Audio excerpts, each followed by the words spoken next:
क्या आप accidental politician है? एक्सीडेंटल राजनीति है अक्सर आपकी क्या? नहीं, सही सवाल आपका जी। है एक्सीडेंटली।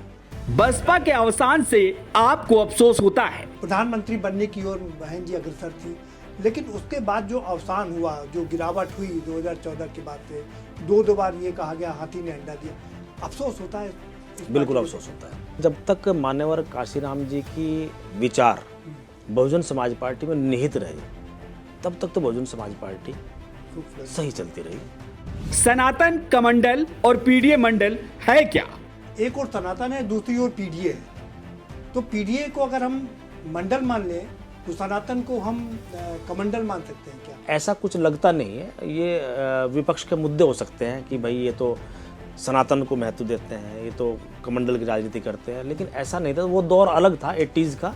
जैन जी लोगों से कम मिलते हैं। चौधरी अजीत सिंह नेता थे आपके, और वो बहुत सारे लोगों से मुलाकात करते थे, मिलते थे। हमने भी कई बार उनका इंटरव्यू किया, लेकिन जैन जी थोड़ा दूरी बना करके चलते हैं क्या?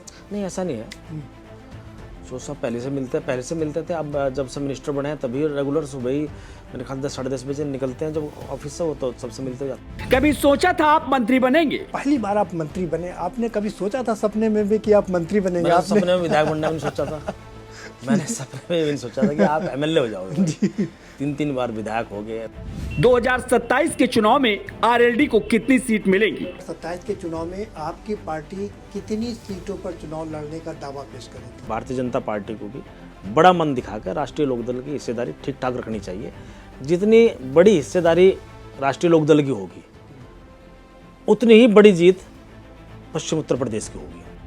मायावती भी चुनावी हुंकार भर रही है। बहन जी भी हुंकार भर रही हैं, कह रही हैं कि एक बार फिर से सर्वजन हिताय सर्वजन सुखाय की सरकार बनेगी। पहले तो जब चुनाव होता था तब हर विधानसभा पहुंच जाती थी हेलीकॉप्टर लेकर, अब तो मंडल में भी नहीं जा रही। देखिए सिर्फ आज की खबर पर नेशनल एडिटर प्रदीप विश्वकर्मा के साथ शनिवार रात 8 बजे, रविवार शाम 7 बजे।